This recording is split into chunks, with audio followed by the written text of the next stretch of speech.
Good afternoon. Welcome to the January 26th Governance and Priorities Committee meeting. I'd like to first recognize that we are on the traditional territory of the Snuneymuxw First Nation. Our clerk today is Ms. Sheila Gurley. We also have the following, well, we don't have any councillors in attendance electronically. Today's Governance and Priority Committee meeting will be held in accordance with the Community Charter and Council Procedure Bylaw 2018 number 7272.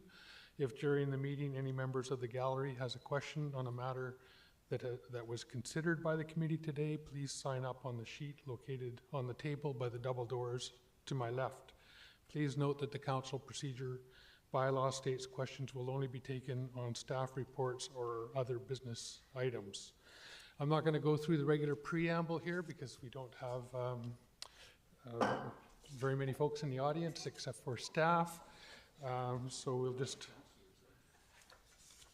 step through. The first item on the agenda is the introduction of late items. Ms. Gurley. Thank you, Chair, and good afternoon, Council. For late items today, we don't have particularly any late items, just a switch of the agenda items. So right now we have noted first up on the agenda to be the pre-zoning for social housing, and staff wishes to switch that, if you're okay with it, with the zoning bylaw update. So it'll go zoning bylaw update first, followed by the pre-zoning for social housing. And that's it, Chair. Thank you. Could I have a motion to adopt the agenda as amended? Moved by Mayor Krogh, seconded by Councillor Perino. All those in favor? Seeing none opposed, that passes. A motion for adoption of the minutes as circulated. Moved by Councillor Perino, seconded by Mayor Krogh. All those in favor? Seeing no opposition, that passes. The next item on the agenda is agenda planning, upcoming topics and initiatives, and this is going to be introduced by Sheila Gurley, the Director of Legislative Services. Ms. Gurley. Thank you, and hello again, Chair and Council.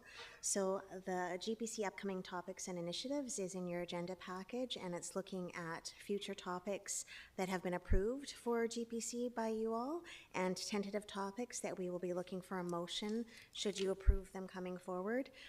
So on the agenda, we have March 9th, the implementation of Alan Nielsen building permit function review recommendations, and future GPC meeting dates approved. We have incentives that support city plan and frontage works and services requirements. You will note that none of these dates are February 9th, which is our next scheduled GPC. Just with scheduling of consultants and staff capacity, we don't have anything available for February the 9th. And then looking forward to the tentative topics, that would be a motion from you folks. Going forward, if not today's meeting, on the March 9th meeting, any initiatives or topics that you would like to see discussed at a GPC meeting for 2026, it would be a good time to have a discussion so we can start to get reports ready or presenters ready and start scheduling these items for you. So we really want these meetings to be your agenda and what you would like. So the tentative topics we have are the rental tenant relocation assistance project, which is one of the IAP priority action plan items. We have as well sea level rise management plan, which is another IAP priority action. As well, Mr. Sims has stated that inflow and infiltration in the city's sewer system, which would be a seminar discussion of the impacts of ongoing efforts to ensure capacity for future developments within the city sanitary sewer system, would be a topic that he would like to bring forward should you choose to have those. So, Chair, a motion on those tentative topics, should you wish to see them, and any others that you might have either today or our next meeting. Okay, I have Councillor Perino. Thank you, Chair. And a question through you to Ms. Gurley. I was actually the one that brought the frontage works and services requirements to the, to bring it forward to be discussed. I wasn't looking for a long report. I was more looking for just a discussion about how it works and what we do. And I'm just concerned that I see that there is no date, and I'm hoping that that's going to come forward sooner versus later. So I just wondered if you have any idea when, since it'll obviously either be April or May. I would just turn it over to maybe staff that might have some insight, staff that are actually going to be working on that, to see if they have some insight of when we could perhaps see it coming forward. And I was just going to say, please, I wasn't looking for a long report or anything like that, just more, I just wanted to have a better understanding about what we do, why we do it that way, and just some of the things that I've heard out in the public. Thank you through the chair to Councilor Perino's question. So Yes. there is the area, that topic spans multiple departments really. There's the development engineering team that reviews the development applications, and then there's also Mr. Rosen's team. They develop the standards and support the review of applications as well. There's definitely some staffing capacity challenges in the development engineering side right now. Yes. And obviously we're prioritizing reviewing projects and approving projects, and likely going to need to engage some consulting to support to help out with this topic as well. And I just want to say, through you, Chair, Mr. Holm, I'm not looking for a big report. It's more just an understanding about how it works and why it works the way it does. That's all. That was my thinking. So please, I don't want to see consultants hired or anything of that type. I'm sure you can probably answer some of those questions in your sleep. Yeah, through the chair again. So it is quite a complex area as well, and to actually to give it to give you the information that you're requesting and the answers that would be appropriate, we'll definitely have to put a little bit more time and effort into it. And given the staff capacity in the development engineering section right now, we definitely will have to engage a consultant to help out. I'll, through you, Chair, I'll talk with her CAO later. Thank you so much. Okay, thank you. Councillor Armstrong. Through you, and this will probably be directed at Mr. Sims. Do we have any update on like where our water systems are? I keep thinking about what happened in Calgary, and I look at all the different investigations that are ongoing there now. We also had our water main break on Bowen Road. Is this something that would be beneficial for council to know, or would it be at a later date?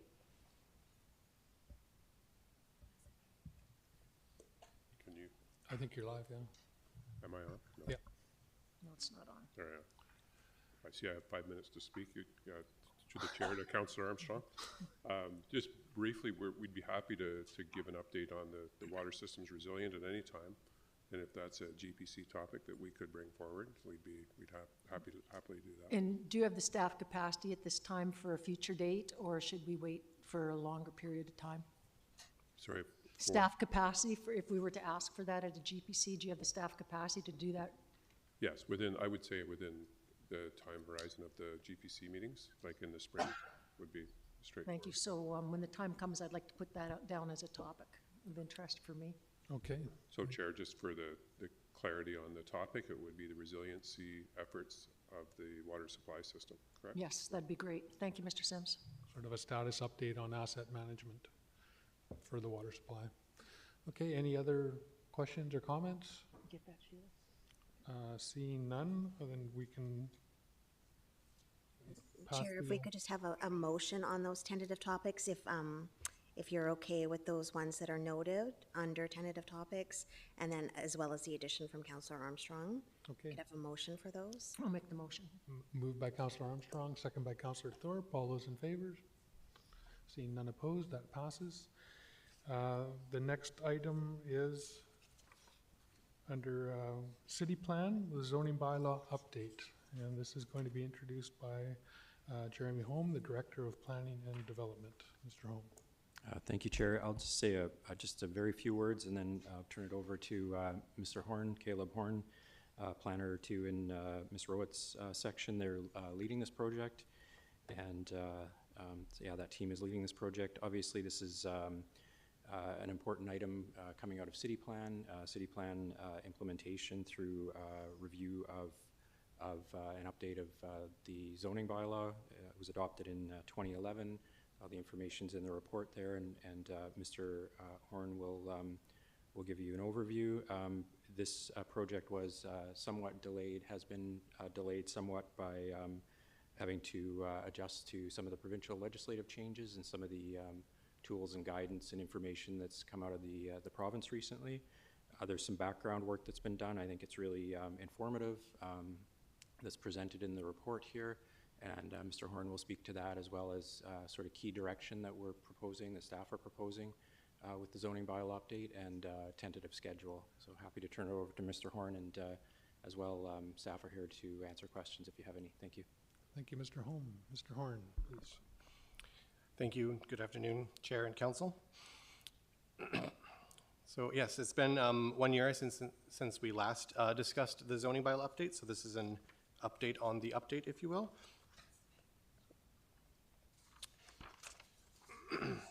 So yes, to start, just wanted to remind Council or GPC of the key themes that were previously identified in 2025.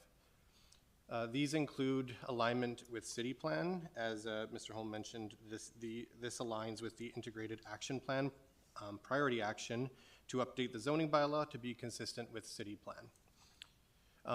Other key themes included supporting housing development, updating our bonus density provisions, considering new provincial zoning tools, which there are a few that have been introduced in the last several years, and to review and update the bylaw format for ease of use.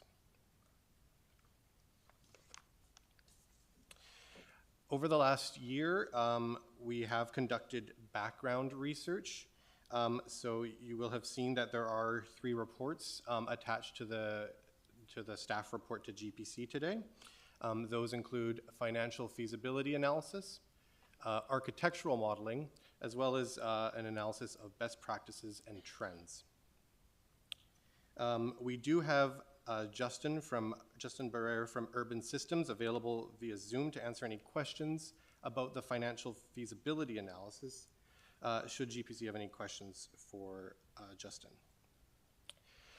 Following this background research, staff have developed 4 key directions for the zoning bylaw update.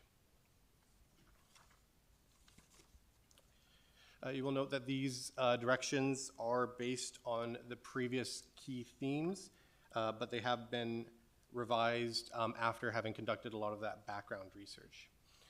So again, alignment with city plan, supporting residential zoning, looking at bonus density provisions currently under Schedule D of the zoning bylaw, and updating for ease of use. Notably, you will see that the topic of inclusionary zoning that was previously in the January 2025 report is no longer included, and this is based on the findings of the financial feasibility analysis. But we do, of course, have a separate pre-zoning initiative that we'll be discussing later today. And finally, just an outline of next steps. So the first 2 items there have now been completed. The next phase of the zoning bylaw update is to draft amendments based on the key directions from council. Additional work with consultants may occur in 2026, and targeted stakeholder engagement will occur this fall prior to new bylaw in 2027 is what we're currently aiming for. So yes, there's a lot of information in the staff report and attachments, but happy to take any questions. Thank you. Are there any questions for staff or Mr. Bearer? Councillor Armstrong. Thank you. My question is going towards when you do the stakeholder engagement, which is coming up, whatever. Are you going to look at actually sending out a survey to members of the public, because they're the ones that are the most concerned about lack of parking, et cetera? Seniors especially are a big one. The different development corporations. I just was at a meeting and there was 2 developers there. And contrary to what we heard from Urban Systems, they said it's more financially responsible for them to build condos now, not townhomes, which is in direct contradiction to what we heard a month ago, or 2 months ago. So I guess because the scene's constantly changing, I worry about the fact that we're putting in a policy with constantly changing demographic or information. So, yeah. Yes, thank you through the chair. I think that is consistent with what we are hearing right now, is that there is quite a lot of volatility in the market, and yeah, what we might have heard 2 months ago may be different tomorrow. So we're recognizing that that all kind of leads to the concept of the zoning bylaw, basically reflecting what city plan envisions, so that it can account for a lot of this variability in the market where possible. With regards to the stakeholder engagement, presently we are discussing looking at regular zoning bylaw users. So we've identified architects, builders, land surveyors, land developers, real estate agents, other professionals who do use the zoning bylaw, and of course community associations as part of that targeted stakeholder engagement. That may develop as we get more into the draft amendments and we see the scope of the potential changes. I think it's very, very important that senior groups be included in this, because they're the ones, like we get 70 signature from every person in an apartment building, there's no parking. Like, this is constant, we're getting that there's not enough parking. The other thing I hear a lot of times from people is that I had to pay for my parking in my yard, like garage, whatever, paid for the road to be built through development DCC charges, which then comes back to us, yet then people come and park on the yard that the road I paid for. So, and again, parking, and a thing I think that would be interesting is to check with the police and bylaws to how many disputes we have over parking. I just read about the girl in Montreal that was shot and killed over a parking dispute. So this is happening more and more often, and we're seeing it, like Burnaby, that's one of their #1 complaints. So I think we have to be really look at when we limit parking. And again, the developers I spoke to said that they want to see more parking on site because they said they can't sell without the parking. Thank you. Mr. Horn. Thank you. Yes, it's through the chair. Just to advise that there is, of course, a separate review of the off-street parking bylaw that is ongoing, and I believe we are targeting, is it spring perhaps, for bylaw introduction. Of course, land use through zoning and parking are definitely connected, but we do anticipate that the parking bylaw will come to council sooner than the zoning bylaw update. Thank you. So I'll bring those questions forward then. Thanks. Mayor Krog. Thank you very much, Chair, and thank you, Mr. Horn, for the presentation. Just going back to the slide, key directions, #2, residential zoning, consolidate and streamline zones. I'm going to flip the roles here. I'm a politician asking for political advice from staff as opposed to the reverse, so to speak. Are there any areas that council may not be aware of that people haven't been lobbying us about, for instance, or getting letters about, where the consolidation and streamlining of zones may create some controversy, if you will, in the development community, in the private sector? Are there any things that jump out? If not, that's fine, or if you can't answer it, that's fine too, but I'm curious to ask that general question. Yes, thank you through the chair. Off the top of my head, I'm not aware of any. I think it's more when you consider the fact, like, let's look at our downtown, for example. We have 12 downtown zones. So for ease of use, more than anything, looking at that and maybe consolidating some zones so that it does become simpler for a developer or even a landowner just to understand what their zoning permits or what it would allow. Okay. Thank you. Councillor Perino. Thank you, Chair. On page 4 of the report, it talks about under the scope of the review, just to bring the context to the question, the 2025 January information report to the GPC also included inclusionary zoning and pre-zoning for affordable housing as a key theme. And based on the findings of the financial feasibility analysis, staff do not recommend exploring inclusionary zoning at this time. Inclusionary zoning is the ability to require that certain portion of the residential development be secured as affordable. So the part that stood out for me was that the sentence is, the option for inclusionary zoning can be revisited again in the future should market conditions improve. And I'm just wondering, how would they have to improve, or where would it have to be to where it would suddenly become something that would be feasible? Yes, thank you through the chair. I know a lot of municipalities have been reviewing this currently because these are new provisions of the province introduced, I believe, in 2024. I'm not sure if there are any municipalities where it has proven to be financially feasible. Interesting. Okay. I was just going to check to see if our consultant is on Zune. They may be able to speak to it. Hi, can you hear me? Yes, Mr. Bear, go ahead. Yeah, so that's a good question, and I'm off the top of my head, I'm not sure where the review is with other municipalities. And as to the question of what would need to change for it to become feasible, I mean, yeah, this is the $1 million question, so to speak. And we would, obviously there would have to be some combination of improvement in both the revenue side and the cost side, because what we're seeing is at the moment through the analysis that we did, inclusionary zoning. Basically, any inclusionary ask of a project is incredibly expensive. It's often the most expensive thing you can ask of a project.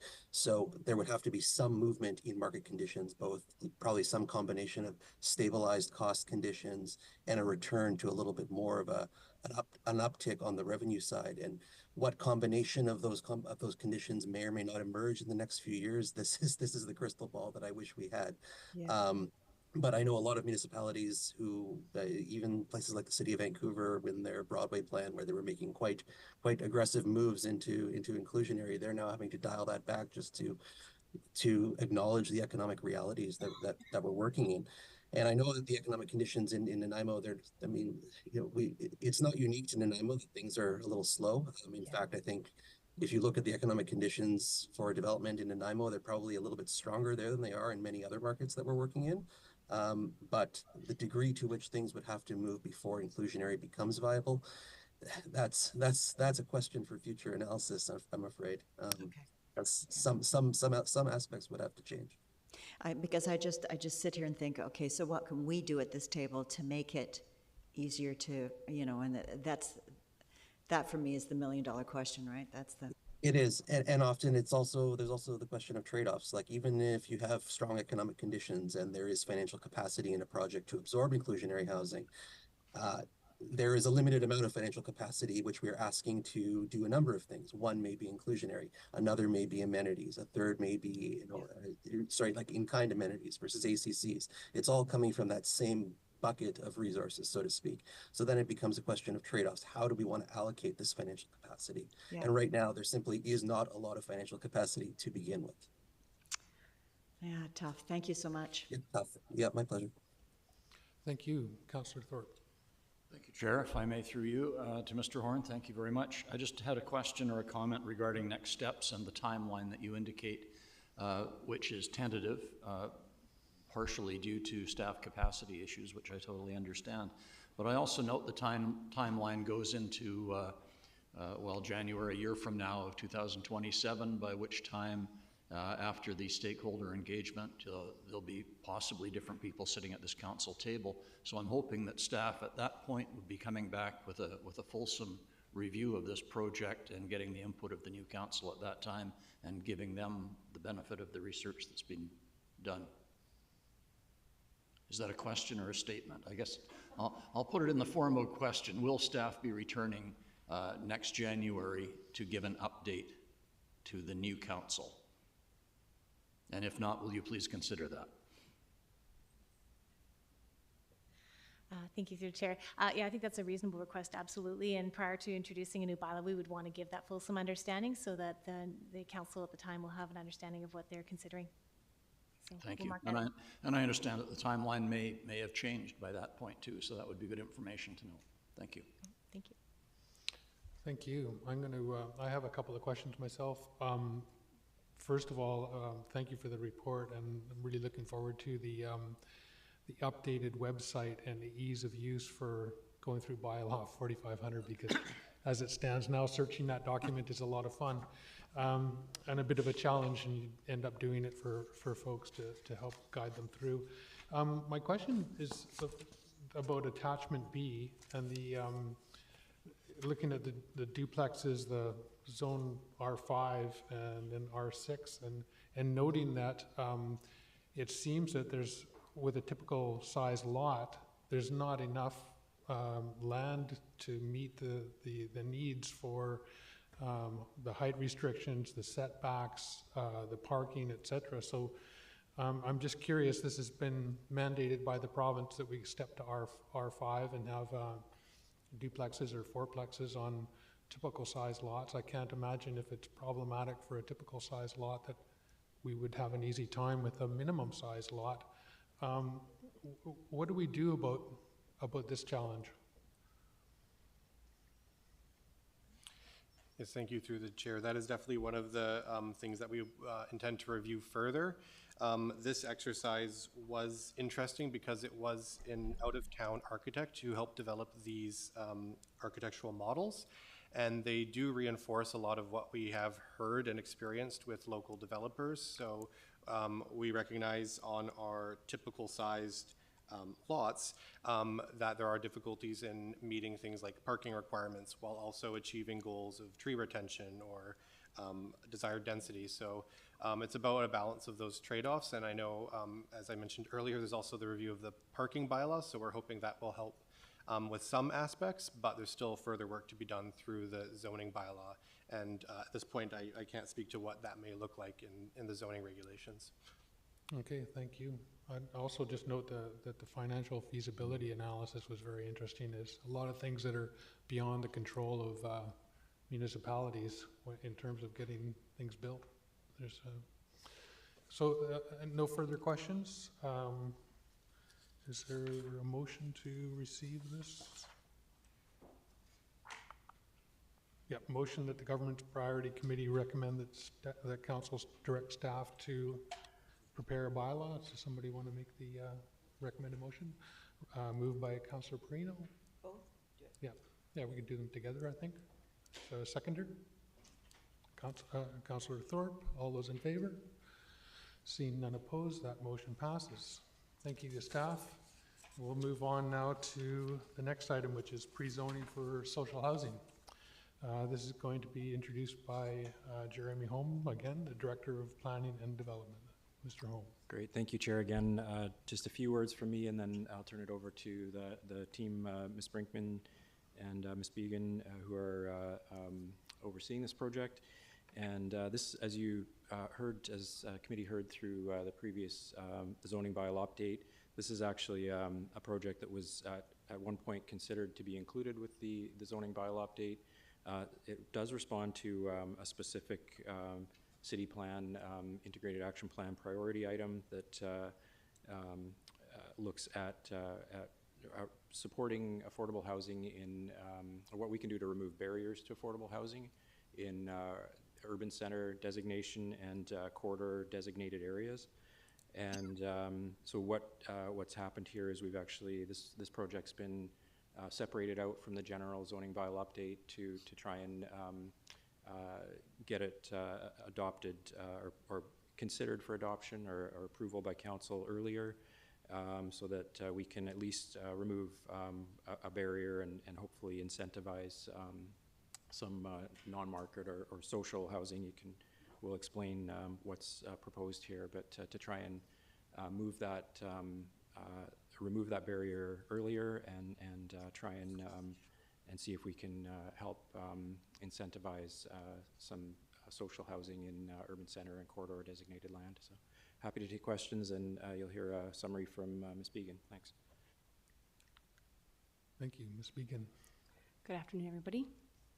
So as Mr. Holm mentioned, we're looking at a project called Pre-Zoning for Social Housing. So this is a council priority action within the Integrated Action Plan, and I'm just going to read out the action. Complete an analysis of urban center and corridor land use designations with the objective of pre-zoning appropriate parcels for affordable housing. So what we mean by pre-zoning is that an applicant would not have to go through a rezoning to get the densities and heights proposed in city plan, for example. So similar actions have been taken by 7 other jurisdictions in British Columbia, as the need to rezone a property can be a regulatory barrier to the delivery of affordable housing.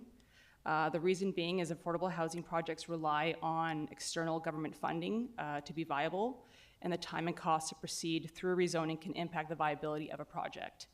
The funding and financing programs typically have time limit constraints and strict reporting requirements, and they also require shovel-ready projects where no rezoning is required. So pre-zoning of land is one approach to address this regulatory barrier. All right, so how do we define affordable housing? So for the purpose of this project, is interpreted as meaning non-market housing, and this is to align with the recently adopted changes to the permissive tax exemption policy around non-market housing, as well as the housing needs report and the housing target order. And so what do we mean by non-market housing? And so we define it as a range of housing options where the cost of housing is lower than the cost of market housing due to some level of subsidization. So it's a very broad definition. Under that umbrella, we have social housing, supportive housing, and shelters. So then how do we define social housing? So that's permanent housing that is subsidized to be lower than the average cost of private market housing. Individuals and families live independently with no supports on site. And so we did look at including supportive housing. However, we did find that 89% of the total parcels considered for this pre-zoning project already permit supportive housing under the definition of personal care facility. So now that we're looking at focusing the project at social housing, staff are also recommending that we look at an overlay approach. And so what's an overlay approach? Just 1 second here. And so overall, the intent is that a developer can still develop, or a property owner can still develop under the underlying zoning. However, they can voluntarily take the option to develop under the overlay zone, where the applicant would be permitted to an increase in density and or height in exchange for providing social housing units. The overlay zone would include a set of conditions that must be met to qualify, which I'm going to go through now. So applicability. What land is the pre-zoning overlay applied to? So staff recommend that per the priority action, we first focus on urban centers and corridor designations because that is where the majority of growth for city plan is proposed to occur. Permitted uses. What are the permitted principal uses and accessory uses to consider? So we're proposing to include social housing, which is the intent of this program, but also allow multifamily market housing where social housing is provided. In terms of accessory uses, because we're looking at urban centers and corridors, where we have quite a few policies around creating complete communities, we're looking at creating a curated list of uses appropriate for the land use designation. All right, proponent eligibility. What are the eligibility requirements for a proponent, i.e. a landowner and or developer, to qualify for the pre-zoning overlay? So we're proposing 3 separate requirements. That the land owned be owned by a for-profit and or nonprofit proponent. 2, that the dwelling units operated by a government agency, nonprofit housing provider, and or housing co-op. And 3, that the capital cost of the development must be funded in whole by a federal, provincial, and or municipal government. All right, tenure. What category of housing is permitted for social housing? Is it ownership and or rental? Staff are recommending that we focus the program currently on rental because that is identified as the greatest need right now in our housing needs report as well as our housing target order. Affordability level. So what level of affordability do the social housing units need to meet? So for example, there's quite a range out there. There's everything from 10% below market to rent geared to income to deep subsidy. And so because there's such a range out there and the financing programs often change what their level of affordability is, staff recommend that we do not define affordability and instead defer to the funding program for those requirements. What's the threshold of social housing units required? So how many of the residential units within the entire complex need to actually meet the definition of social housing? And we are proposing that a minimum of 20% of those units, as you can see in this drawing, for example, would have to meet that definition. The remainder could, for example, be market housing, or on the ground floor there could be commercial uses, for example. And that would help generate funds for subsidizing those social housing units. All right, so what about securing the social housing requirements, those conditions that I just mentioned? So we recommend, just like we currently use, a housing agreement that would be registered on title, that would outline all the requirements around meeting those conditions and how long those units would have to remain social housing for. And in terms of the timeline, we're recommending that it be secured for a minimum of 60 years. That is the most common average that we're seeing for housing agreements for the city of Nanaimo right now. In terms of development conditions, what development conditions such as building height and density would the development be subject to? So staff are recommending that we look to city plan and city plan policies for the specific designations, And so, for example, in the primary urban center, if market conditions allow, the developer could build up to 12 stories, and we would have a maximum allowable floor area ratio of 8.2. For secondary urban centers, it would also be 12 stories with a floor area ratio of 5.1. And then within the mixed use and residential corridor, we're looking at a maximum height of 6 stories and an FAR of 3.2. And so the floor area ratio was based on an architectural testing that we completed, because in city plan we do have heights, but however we don't have densities. So we did that architectural testing to determine what could be the maximum density achievable if we actually built that project out on an average lot size. So given that's the overall framework of the pre-zoning for social housing, we are looking at pre-zoning 2,022 parcels. And so I'm just going to go through them because I think this is important. So 534 parcels with a future land use designation of urban center are proposed to be pre-zoned to permit maximum building height of 12 stories where social housing is provided. 37 parcels within the urban center zone designations would be pre-zoned to permit both a building height of 12 stories and allow for multifamily use, because currently the underlying zoning does not permit multifamily. 1,397 parcels within the corridor designation would be proposed to be pre-zoned to a maximum building height of 6 stories. And 37 parcels within the corridor would be pre-zoned to allow a maximum building height of 6 stories as well as multifamily use. And 17 parcels within the urban center and our corridor designation currently already permit would be pre-zoned to permit social housing because they either already meet the building height or the multifamily use. All right, so moving forward, as pre-zoning will remove the need for a rezoning, staff recommend employing the new powers granted by the province to designate a servicing offer to secure transportation demand management measures, for example, road dedication at time of building permit.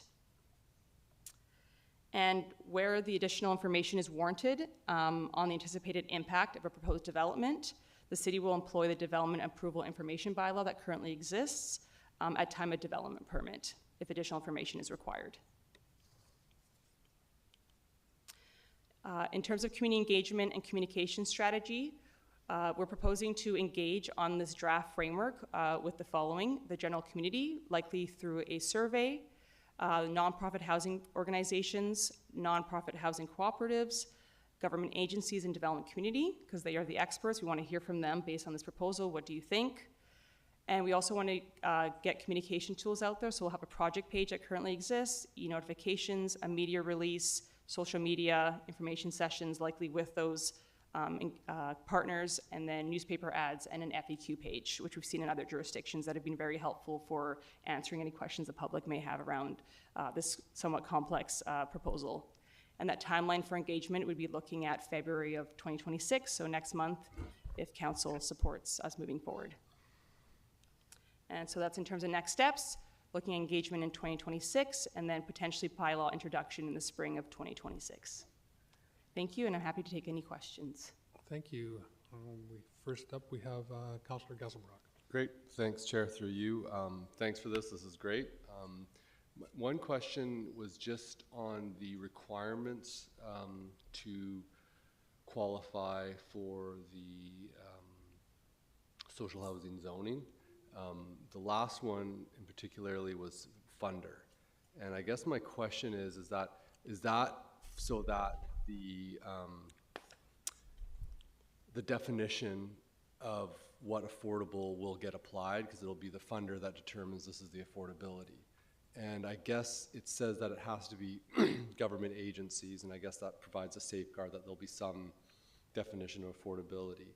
And I've just had a few conversations with some folks about the social housing, affordable housing space, and one was raised that insurance companies are starting to look at funding social housing because there is like risk in the community. If you don't have enough housing, there's increased like insurance claims with crime and health and all this. And so these larger insurance companies don't require investments to they can invest money over a longer return period, so it's cheaper money and may not require the same level of like return on it.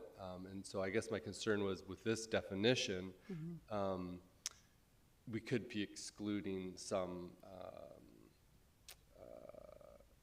funders that are, you know, less common. And, you know, and if the goal was to make sure that, the whole reason to restrict it was to have this like requirement for what is actually affordable, you know, would it be worthwhile to look at, like, if it's not a government agency, we can still accept non-governmental funding for social housing, but, you know, from our housing needs assessment, it says that we need X amount of housing for people that have incomes below $60,000, and use that 30% definition, and then that would leave it open to receive funding from these other entities, while still making sure it's providing housing for the, you know, what our provincial needs assessment said. So just some feedback and something to consider. Thank you. Through the chair to Councillor Gasbrook, yeah, thank you for that feedback. I haven't heard that. The approach of relying on a government funding comes from looking at the 7 other jurisdictions. And they even have it where they don't even permit market developers to be part of this program. We've opened it up to market developers in the hopes that they can partner with the nonprofit housing providers, because they both have individual expertise that we heard through the permissive tax exemption policy, that many times the nonprofits want to develop, they don't know how to develop, and the developers want to develop, they don't know how the funding works. So the hope was to open it up in respect to those 2 entities. However, yes, as you mentioned, there's a risk in terms of if we don't define affordable housing, we could be getting 1% below market. And maybe that's okay for council. That's a discussion that we need to have with, you know, during our engagement strategy to determine what is the best approach. We did discuss that, like maybe we should be defining the level of affordability, but at the moment we decided to keep it open to have that discussion to learn more about the implications of that decision. So thank you. Thanks. Yeah, and just to refer to that, I think the idea of increasing the flexibility of who can partner in that, I think that is important in terms of, you know, innovating on ways of making this housing happen. And then, you know, maybe we do require, and I think to look at it, a definition of affordability, because, I mean, it's quite clear in our housing needs assessment is basically, you know, the affordability issues for folks, you know, up to $60,000. There's just no housing for people that are making that lower end. But because of restrictions and like building costs and land values, you just can't build it. Yeah, maybe look at some definition and have 2 streams potentially. Maybe there's like if you meet the government requirement, that's fine. But if you don't, there's still an option, but you have to then meet this level of affordability, because this is like the affordable housing we're targeting. Thanks. Thank you. Mayor Krog. If you'll indulge me a little bit. Ms. Began, the slide pre-zoning for social housing parameters, rough calculation about 2,000 parcels altogether, and they don't overlap, they're separate parcels. Correct. And my understanding is, if I'm not mistaken, we have 28,000 parcels or properties, including condos, I guess, on the rolls in the city of Nanaimo for taxation purposes. I'm seeing a nod.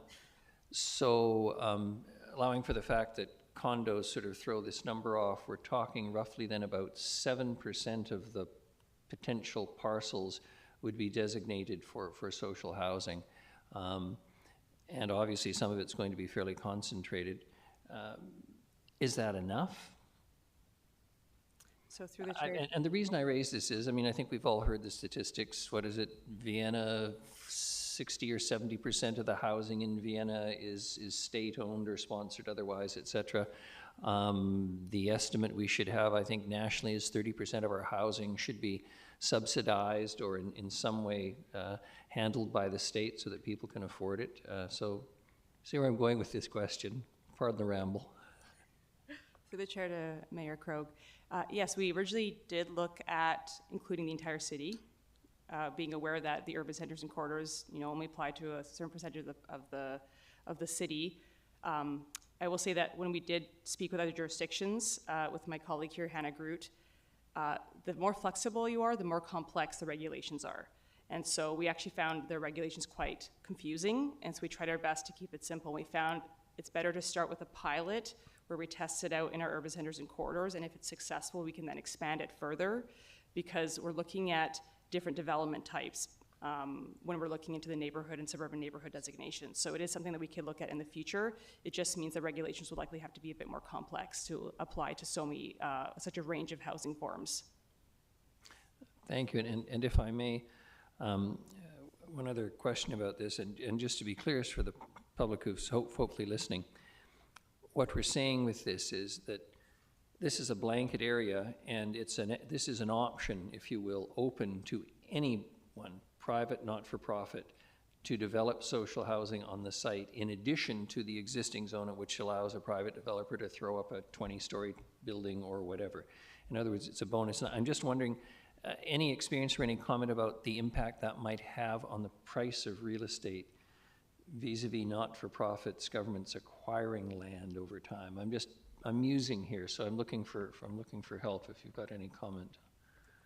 Through the chair, Mayor Krogh, I just want to make clear, this is an overlay, so it's one or the other. And that is to keep it simple again. Because there's so many zones that apply to these 2,000 parcels, it's quite a range, everything from R1 up to limitless density in the downtown, for example. We decided to create an overlay where only these regulations apply if you were to take the overlay. You could still develop under the existing zoning, but those are two separate streams of regulations that you're looking at to keep it simple for both staff to apply and for the development community and the owners to understand. So in terms of the impacts on assessment value, we actually found through the permissive tax exemption policy where restrictions like social housing with the housing agreement are placed, it actually reduces the value of the property because there are restrictions on that property.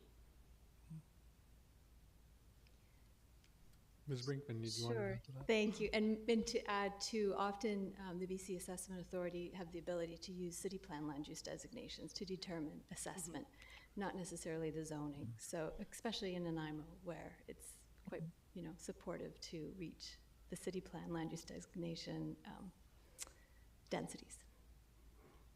Thank you very much. I'm very intrigued by all of this. Thank you. Councillor Armstrong. Well, thank you. Mine's coming from somebody that watches council regularly, and this is just a housekeeping thing. They asked if you could also refer to it as the OCP, not just the city plan, because many people don't know what city plan is, but they know OCP, and that's what the provincial legislation refers to as OCP. So that was a request because they weren't sure what you were referring to. So that's just something. But I really enjoyed the report, and I think anything we can do to help streamline and make it easier for people to do affordable housing or subsidized housing is really important. So thank you for all your work on this. It was great. Thank you. Councillor Perino. Thank you, Chair, and a couple of questions, if I may. An excellent report. Some of it complicated. I will be the first to admit I was, rereading and rereading. But the purpose of this is in fact to make it easier for the development community, and to make it quicker by the pre-zoning. Is that a fair statement? Correct. Okay. So if I'm a developer and I want to have this type of a setting, if I can work with an organization, say like Bolinas, for example, an incredible organization, I can work with them to build, if I'm in the right area, a 6-story, 20% of my units have to be in the definition of social housing, right? The rest can be market housing. So for that, I get the pre-zoning, which helps me for my regular right. What about the permissive tax exemption? No? Or is it just on the 20%? The permissive tax exemption only applies to supportive housing units. Okay, so otherwise I'm right, is that right? Correct. Okay, and you said something, and I apologize, I missed what you said about care facilities. So 89% of the parcels proposed to be pre-zoned currently already permit personal care facility, which is also known as supportive housing, as a permitted use. So an owner could currently develop under that use without having to go through the overlay option. But the good part about this particular story is that it allows a developer to do at least a minimum of 20%, and still have some at the market rate, which helps to subsidize the cost of building the unit, right? Correct. I think that's the sales piece. For me, if I was a developer, that's the sales piece that would pull me in. It's a great report. I hope this is well received by the public. I think it's overdue. It's good. Thank you. Thank you. I have some questions myself. It's a great report, and actually, I think it's terrific that we're doing this because when senior levels of government are announcing funds for affordable housing, we want to have projects that are shovel-ready, and this speeds up the process by not having developers and organizations have to jump through the hoops of zoning. My question was, looking at the map, I was looking at the overlay, and I noticed Victoria Crescent and Commercial Street are both in that pre-zoning. We have other regulations. I know that they're going to fit into the transportation-oriented areas as well, but we have other regulations to protect building height on commercial, and I would have concerns about Victoria Crescent as well. I don't want to see the Queens knocked down for a tower, or they lose the Canby. It's a kind of our entertainment district. So I'm curious about what kind of protections there are there, or why those two streets are included. Yeah, do you want to answer that? Well, it's actually through to Councillor Manley. That's a very good point, and maybe it's something that we need to look at, because we do have protections in place, like we have heritage protected areas, but city plan does call for those areas to be redeveloped per the city plan policies. But if there's a desire to protect those areas, that's something that we could look at. We did exclude quite a few parcels from the pre-zoning for various reasons that are outlined in the report, and perhaps that is one that should be considered as well, if that's the will of council. Yeah, my understanding is that we already have a restriction on heights right on Commercial Street, and I would like to see that maintained for the character of the street.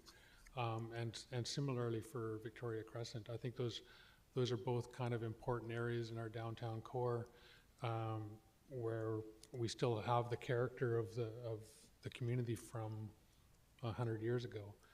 And it's nice to be able to keep some character somewhere. I think the mayor would agree with me on that. A couple of the old guys that have been around town for a while. A couple other questions. Just